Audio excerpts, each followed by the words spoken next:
Bonjour à tous et bienvenue dans Voyage en cuisine. Aujourd'hui, on part en Afrique du Sud pour découvrir un des plats les plus consommés du pays. Une version sud-africaine de la polenta, synonyme de réconfort, le millipap. Si les Sud-Africains ne devaient emporter qu'un plat sur une île déserte, ce serait le millipap. C'est notre nourriture de base. Si j'en mange pas, je pourrais mourir. C'est ce que je préfère. Cette bouillie de maïs que l'on peut agrémenter de 1000 façons s'impose jusque dans les restaurants les plus chics du Cap, comme celui du chef Ryan Cole. Délicieux. J'adore cuisiner ce genre de recettes, aussi simple que le millipap. C'est un processus créatif. Pour mesurer l'étendue des saveurs de ce plat emblématique, notre reporter Nawel a mis la main à la pâte, ou plutôt au millipap. Tu en prends comme ça. Oui. On n'utilise qu'une main. Une main ? Oui. Ok, désolé. Si vous aussi, vous avez envie de vous initier à la préparation du millipap, vous retrouverez notre fiche recette en fin d'émission. Et puis nous irons au Portugal retrouver Céleste, une Sud-Africaine conquise par le talent des Portugais pour cultiver les plaisirs simples jusque dans la cuisine. Mais tout de suite...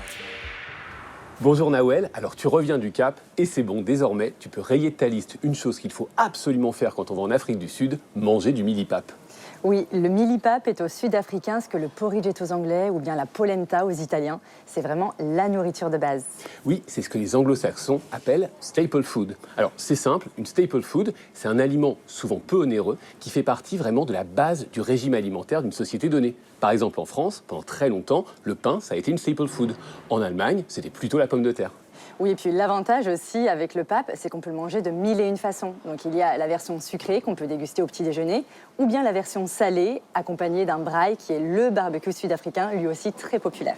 Oui, et on peut aussi le servir comme plat principal, agrémenté de viande et de sauce. C'est d'ailleurs comme ça que le prépare ton chef, comme on va le voir dans le reportage. Et bon, ça, tu le sais mieux que moi, puisque tu es allé en Afrique du Sud, on parle de pap ou de millipap. Mili, en langue afrikaans, ça veut dire maïs. Aujourd'hui, ce plat, il est presque toujours réalisé avec de la farine de maïs. À l'origine, les peuples autochtones, et notamment les Bantous, le préparaient déjà, mais avec des céréales endémiques, comme par exemple le millet et le sorgho. Dans ce cas, on enlève mili et on parle juste de pap. Oui, enfin ça, c'était avant que les Européens mettent leur grain de sel. Maintenant, c'est vraiment devenu le plat de toute la nation sud-africaine. Oui, et cette adoption, elle a eu lieu après la colonisation britannique du Cap. À partir de 1835, plusieurs milliers de boers, des fermiers blancs d'origine européenne et principalement néerlandaise, refusent de passer sous domination anglaise. Ils quittent alors la côte pour se réfugier dans l'intérieur des terres. Cet exode, c'est ce qu'on va appeler le Grand Trek. Il se dit d'ailleurs que c'est au cours de cet épisode fondateur de l'identité boer que le millipap, accompagné de gibier, devient un plat indispensable à leur survie, pour eux, une véritable staple food. Au départ, en fait, le pap, c'est un plat de pauvres. Et d'ailleurs, j'ai été assez étonnée de voir qu'un chef aussi prestigieux que Ryan Cole décide de s'en emparer dans une version très sophistiquée.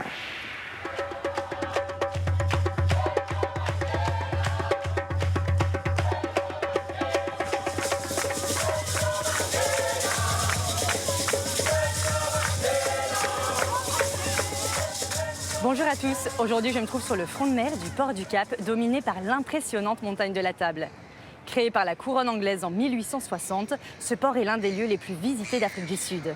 Cette marina est l'un des lieux où la gastronomie sud-africaine se réinvente. Dans quelques minutes, j'ai rendez-vous avec une étoile montante de cette scène culinaire, le chef Ryan Cole. Et il va me montrer comment cuisiner sa version d'un des plats les plus emblématiques du pays, le pap.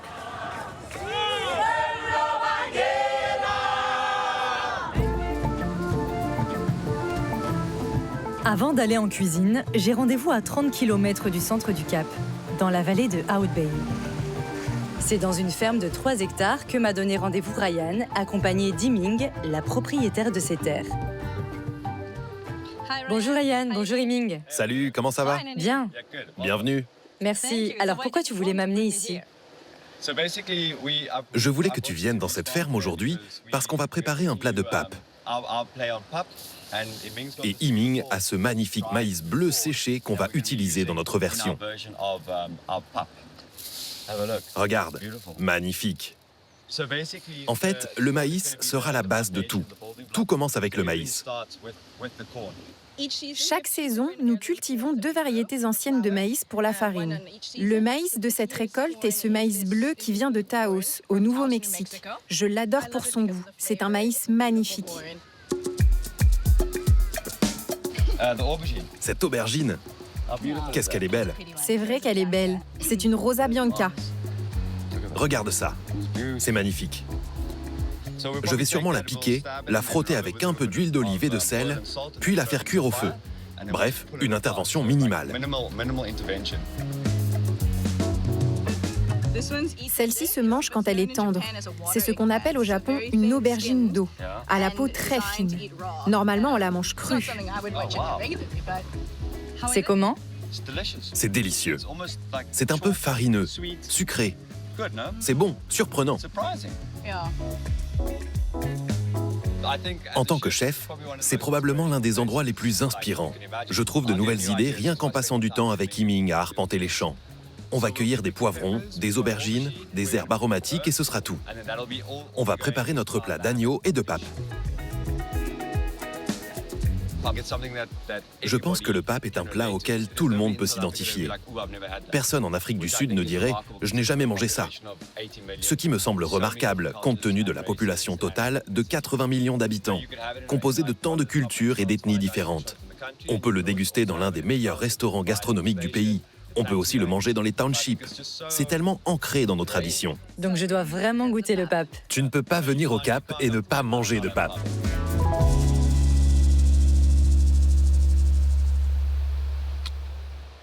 Alors ça, c'est du kapok bossi, un romarin sauvage africain. On va le cueillir et le hacher pour le pape. Et le magnifique poivron jaune dont tu me parlais? Le piment banane? Oui, regarde, il y en a là.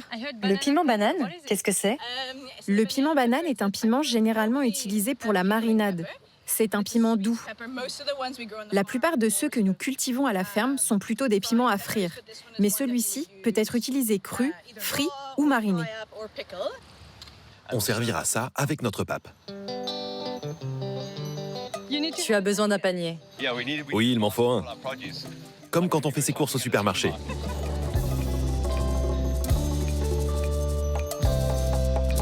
On a tout ce qu'il faut? On a tout ce qu'il faut. On peut aller en cuisine. Allez, en cuisine. Allons-y.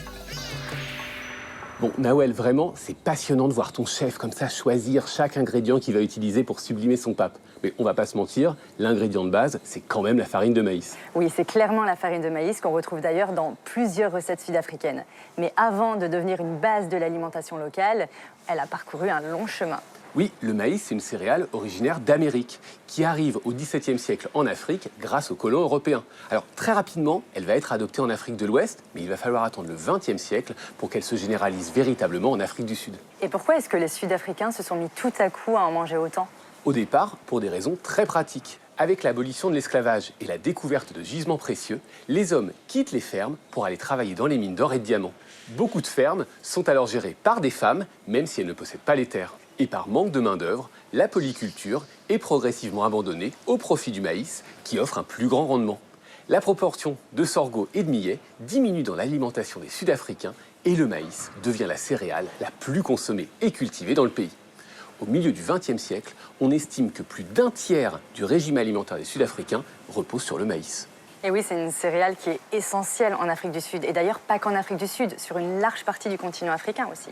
Exactement. Et figure-toi qu'en 2019, l'Afrique subsaharienne, elle représente plus de 20% de la consommation globale de maïs. C'est quand même beaucoup, hein. Mais cette tendance, elle pourrait bien s'inverser. Et oui, avec le changement climatique, certains responsables politiques africains tentent mordicus de convaincre leur population de diversifier leurs cultures agricoles pour limiter les risques de famine dus aux sécheresses. Cela permettrait aussi de réduire la malnutrition dans les pays où les bouillies de maïs sont parfois le seul repas quotidien. D'ailleurs, l'ancienne vice-présidente de Zambie a par exemple conseillé à ses concitoyens d'arrêter de manger du maïs et de se remettre à planter du millet, du manioc et de la patate douce. Au Cap en tout cas, le mili-pape est toujours à la fête dans les restaurants.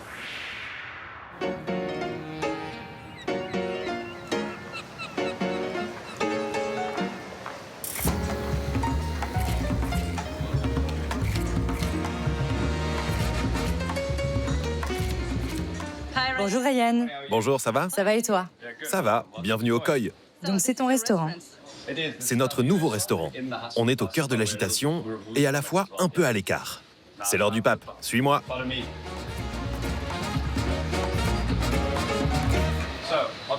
Il nous faut de la farine de maïs, la star de la recette, des aromates que je vais cuire avec le pape, puis il y a les poivrons jaunes de chez Yiming et une aubergine Rosa Bianca.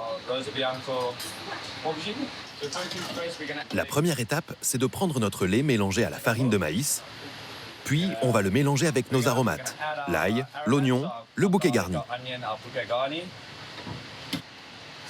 Pourquoi tu mets des clous de girofle dans l'oignon? Je les mets dans l'oignon, comme ça c'est facile à retirer. Et pour que les épices se diffusent mieux. Ensuite, on met notre romarin sauvage de chez Yiming et on ajoute notre bouquet garni. On va laisser reposer pendant 5 minutes, le temps d'infuser. Maintenant, ça a bien infusé.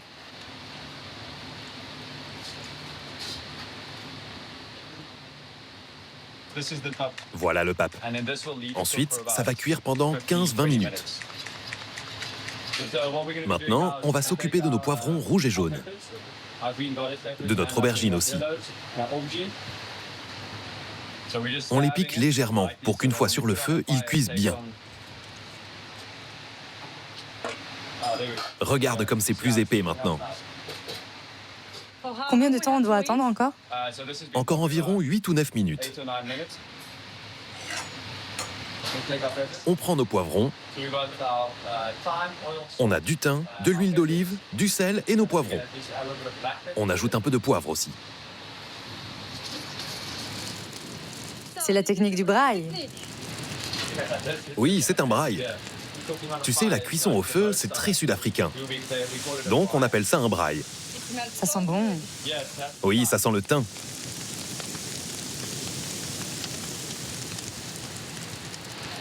Pour l'accompagnement, l'aubergine Rosa Bianca. On la sale et on attend quelques minutes avant de la faire cuire au four à bois.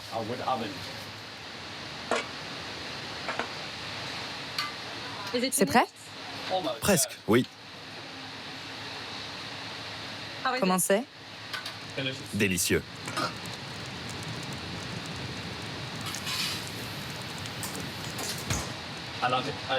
J'adore cuisiner ce genre de recette, aussi simple que le mili-pape.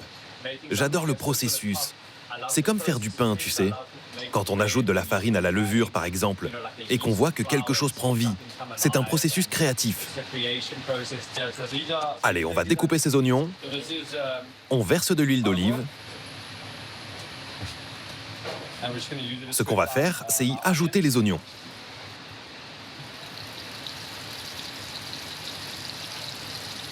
Et ensuite, on ajoutera les poivrons. Je les ajoute aux oignons et à l'huile d'olive. Je vais rajouter un peu d'huile d'olive, parce qu'on n'en a jamais assez. Donc, je vais prendre un morceau d'agneau. Je vais mettre les tomates à cuire sous l'agneau, pour que le gras de la viande coule sur les tomates. Ce sera un bon mariage.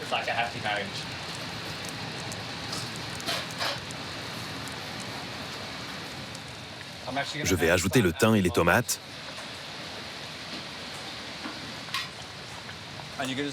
Sens-moi ça. La première odeur, c'est le feu. Et puis, il y a les herbes, puis les poivrons. C'est que du bonheur. Super. Maintenant, on va prendre notre aubergine et tout le liquide dans le plat.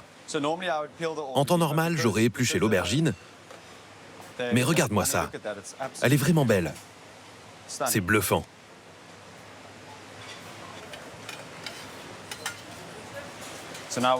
Nous allons laisser reposer pendant encore 2 ou 3 minutes. Voilà notre pape. Je retire tous les aromates, notre thym et le romarin. J'enlève les plus gros morceaux.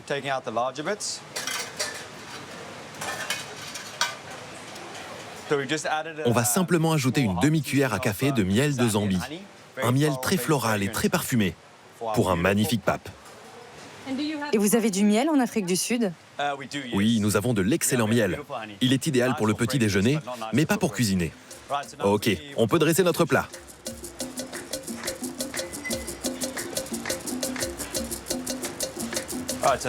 On met notre pape et on dispose notre sauce au poivron grillé.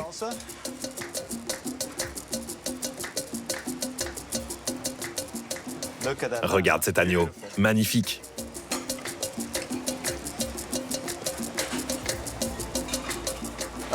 Nawel, notre pape est terminé. Allons manger. Bon, Nawel, maintenant c'est l'heure de la question qui fâche, celle que j'adore. Le pape, c'est meilleur avec ou sans les mains? Eh bien, j'ai testé les deux versions. Et pour être honnête, moi, j'aime bien la version avec les mains. Je trouve que les aliments ont toujours une autre saveur quand on les touche. J'imagine qu'une bonne partie de la population sud-africaine, elle est de ton avis. Alors, parce que manger avec les mains, ça a d'autres avantages. Tout d'abord, ça augmenterait le plaisir gustatif. Et puis aussi, ce serait meilleur pour la santé. Alors, je vous vois sourire chez vous, mais c'est très sérieux ce que je vous dis. Et oui, des scientifiques se sont penchés sur cette question depuis une dizaine d'années. Et selon eux, toucher ces aliments envoie directement au cerveau des informations sur leur fraîcheur et leur maturité. Et ça renforce le plaisir de la dégustation. Et quand on prend le temps de composer chaque bouchée, eh ben on mange aussi plus lentement. Et là, Nawel, tu vois où je veux en venir, c'est meilleur pour la digestion. Mais avec ou sans couvert, il y a quand même des règles de bienséance à respecter. Alors c'est vrai que lorsque j'ai goûté le pape dans un restaurant plus populaire, on m'a servi une cruche d'eau pour me laver les mains avant de manger et on m'a conseillé de n'utiliser qu'une seule main. Oui, et tu vois par exemple, ce maïs, si je le mangeais avec la main gauche, ce que je vais faire maintenant, eh ben, pour beaucoup de personnes en Asie ou en Afrique, vraiment ça les ferait bondir parce que eux, ils ont l'habitude de manger avec la main droite. Généralement, l'autre est réservé à des tâches moins nobles, comme la toilette par exemple. Et puis, il y a aussi des raisons moins terre-à-terre d'utiliser ses doigts. En Inde, par exemple, les adeptes de l'Ayurveda, une médecine traditionnelle liée à l'hindouisme, sont persuadés que manger avec les mains renforce la spiritualité. Selon eux, les doigts sont associés aux 5 éléments que sont la terre, le feu, l'eau, l'air et l'espace. Manger avec les mains permettrait ainsi une connexion directe entre le moi et ces éléments. Je crois que le sans couvert l'emporte. Ne va pas trop vite en besogne, ma chère Nawel, parce que bizarrement, le choix de tes couverts, il pourrait au contraire assurer un franc succès à ton repas. Alors là encore, c'est pas moi qui le dis, ce sont des chercheurs qui ont montré que si tu choisis des couverts lourds, eh bien les consommateurs vont avoir tendance à considérer la qualité de la nourriture comme plus élevée et sont donc prêts à payer plus cher leur repas. J'y penserai si je dois ouvrir un resto. Si tu ouvres un resto, on l'appellera chez Pierre et Nawel. Ça va cartonner.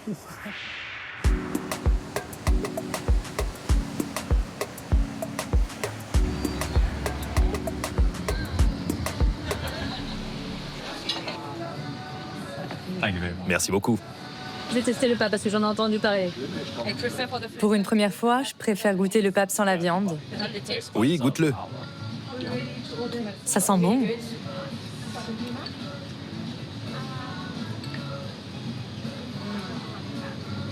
C'est très bon. Ça te plaît? On sent tous les arômes. Toutes les herbes. Alors ça y est, j'ai enfin goûté le pape dont tout le monde me parle depuis que je suis à Cape Town. Et franchement, c'est vraiment très bon. On sent bien toutes les saveurs que Ryan a mis dans le plat, le thym, le romarin, on sent le poivron, la tomate, c'est vraiment excellent. Et puis la texture, c'est assez épais, ça me fait un peu penser à de la polenta. J'adore. Je pense que le pape est un plat incontournable en Afrique du Sud. C'est un plat extrêmement polyvalent. On peut en manger au petit déjeuner ou au dîner.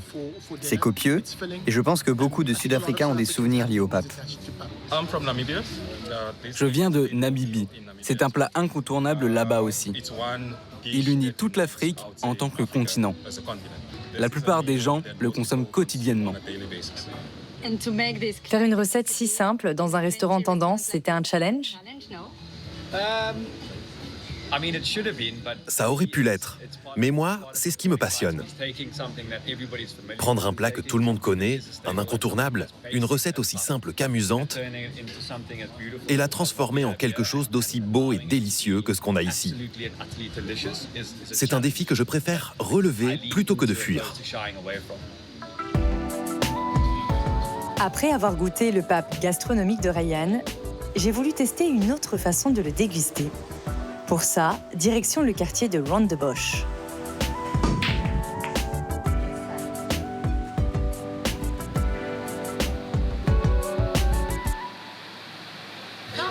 Viens, je vais te montrer comment je fais mon pape africain.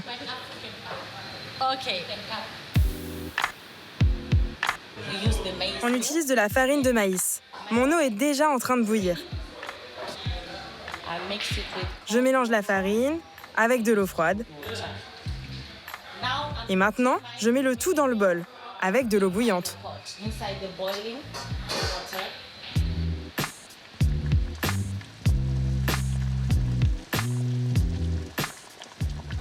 Qui t'a appris à faire ce plat? C'est ma mère, parce que c'est moi qui devais cuisiner pour mon frère. Donc elle m'a appris comment préparer son déjeuner. C'est notre nourriture de base. Si j'en mange pas, je pourrais mourir. C'est ce que je préfère. Je prends ma farine de maïs. J'en rajoute, mais pas beaucoup, juste un peu. Pourquoi les Sud-Africains aiment tant le pape? C'est vrai, ils adorent le pape. Ils adorent ça parce qu'ils sont aussi africains. Pas sud-africains, mais africains.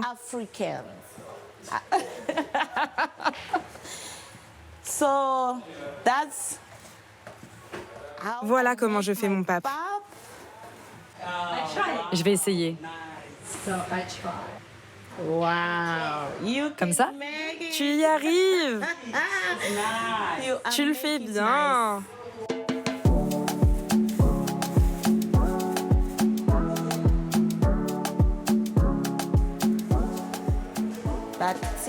Voilà comment je donne une forme au pape. Je retire le plastique et je mets la sauce. Merci. Je t'en prie. Merci beaucoup, bon appétit. Merci. Qu'est-ce que c'est? Tu dois laver tes mains avant de manger le pape. Parce que tu vas te servir de tes doigts. C'est la manière africaine. Et en Afrique, ce sont les hommes qui commencent à se laver les mains. Les hommes d'abord. J'ai l'air d'une femme? Moi d'abord, ok? Patience, patience. Merci. De rien. Tu en prends comme ça. On n'utilise qu'une main. Une main? Oui. Ok, désolé. Tu fais une boule.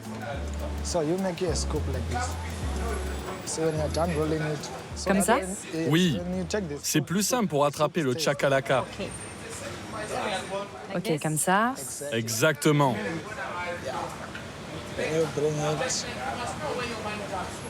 Oui, tu le fais bien. C'est ça. Super bon. C'est un peu épicé. Oui, c'est le chakalaka. C'est toujours épicé. J'adore ça. Tu sais, manger du pape, ça rend fort. Ça te fait prendre du muscle. Alors je dois manger du pape. Chakalaka, c'est des oignons confits avec des haricots blancs et plein d'épices. Je sais pas ce qu'il y a comme épices, mais en tout cas, c'est vraiment super bon. Et ça se marie très bien avec le pape parce que le pape est vraiment brut, quoi. J'adore. Ça te plaît? Check. Apprécier les choses simples, c'est le nouveau credo de Céleste, une Sud-Africaine installée au Portugal. Et c'est en cuisine qu'elle l'applique le mieux.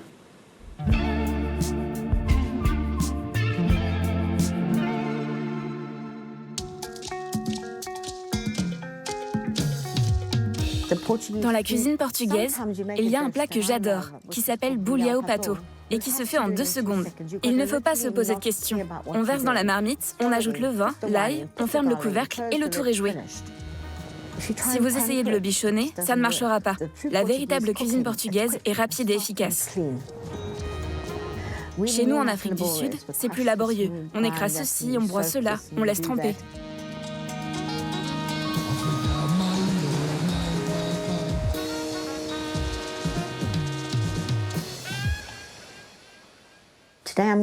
Aujourd'hui, je vais prendre mon temps et procéder lentement et calmement, à la sud-africaine en somme, pas à la manière portugaise. Je vais faire un ragoût d'agneau à base de sauce tomate et de côte d'agneau. Ça s'appelle tamati bredi. Ici, on retrouve souvent les mêmes ingrédients. Coriandre, huile d'olive, ail. Même mes amis portugais disent, si vous donnez de l'huile d'olive, de l'ail et de la coriandre à un portugais, il sera content. On prend les gousses et on les frappe pour décoller la peau. Ensuite, on prend l'ail, on l'écrase et on l'étale. C'est ainsi qu'on libère toutes les saveurs. Les Portugais appellent cela esmagado. Et je trouve que ça sonne bien.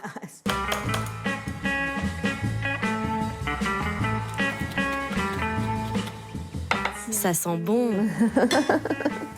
Ces pinces, je ne peux pas vous dire de quand elles datent.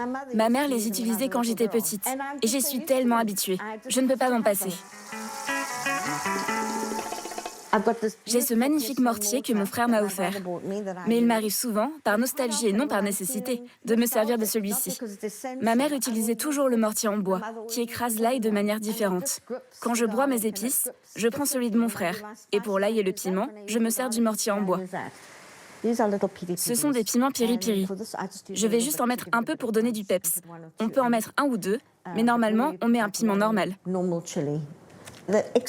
L'ail supplémentaire et les piments, c'est la petite touche portugaise.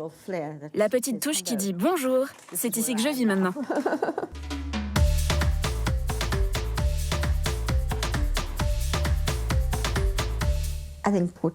Au Portugal, j'ai appris à me détendre. Les Portugais travaillent dur pendant la semaine, mais le week-end, nous nous détendons et nous passons du temps avec la famille.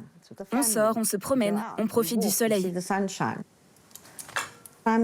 Je prépare des Cook Sisters, des beignets sud-africains trempés dans du sirop. Je ne sais pas si c'est parce qu'en Afrique du Sud, nous avons longtemps été boycottés pour des raisons politiques, mais là-bas, nous avons besoin de tout planifier. Il faut créer, fabriquer, toujours être dans l'action, être les meilleurs, ce qui est bien dans une certaine mesure. Mais il faut être capable de s'arrêter, de se détendre et de savourer. Et les Portugais savent s'asseoir et savourer. C'est une grande leçon, et c'est une très bonne leçon.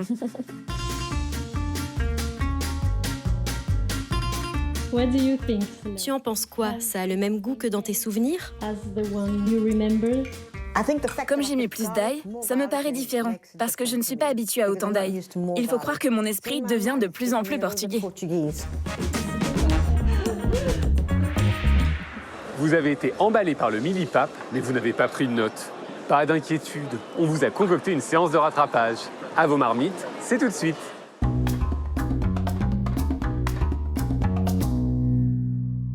Au Cap, en Afrique du Sud, le mili-pape, une variante de la polenta, se mange à tous les repas. Plutôt liquide et sucré le matin, il est plus épais en accompagnement de viande le midi ou le soir. On a la recette qu'il vous faut. Les ingrédients nécessaires au pape sont simples. De la farine de maïs, un demi-oignon, une demi-gousse d'ail, un bouquet garni et du lait. Accompagnez-le d'une ratatouille à base d'aubergines, de tomates, de 2 oignons, de thym, de poivrons jaunes et rouges et de miel. Commencez par la ratatouille. Placez sous le grill du four l'aubergine, les tomates et les poivrons huilés, parsemés de thym. Retirez la peau des poivrons, ouvrez-les en deux et pépinez-les. Coupez les légumes en petits morceaux. Dans de l'huile d'olive, faites revenir les oignons. Ajoutez tous les légumes coupés et laissez compoter. Finissez par saler et sucrer avec le miel. Pendant ce temps, cuisinez le pape. Faites chauffer le lait avec le bouquet garni, un demi-oignon, l'ail et filtrez au bout de 5 minutes. Versez la farine en pluie fine sans cesser de mélanger. Couvrez et laissez cuire à feu doux en remuant régulièrement. Après 10 minutes de cuisson, le mili-pape est prêt. Dressez l'assiette, c'est l'heure de la dégustation. Retrouvez la fiche recette sur arte.tv. Voyage en cuisine, c'est déjà fini. Mais j'espère que vous avez savouré cette découverte de la gastronomie sud-africaine. Je vous dis à très bientôt et bien sûr, guten appetit!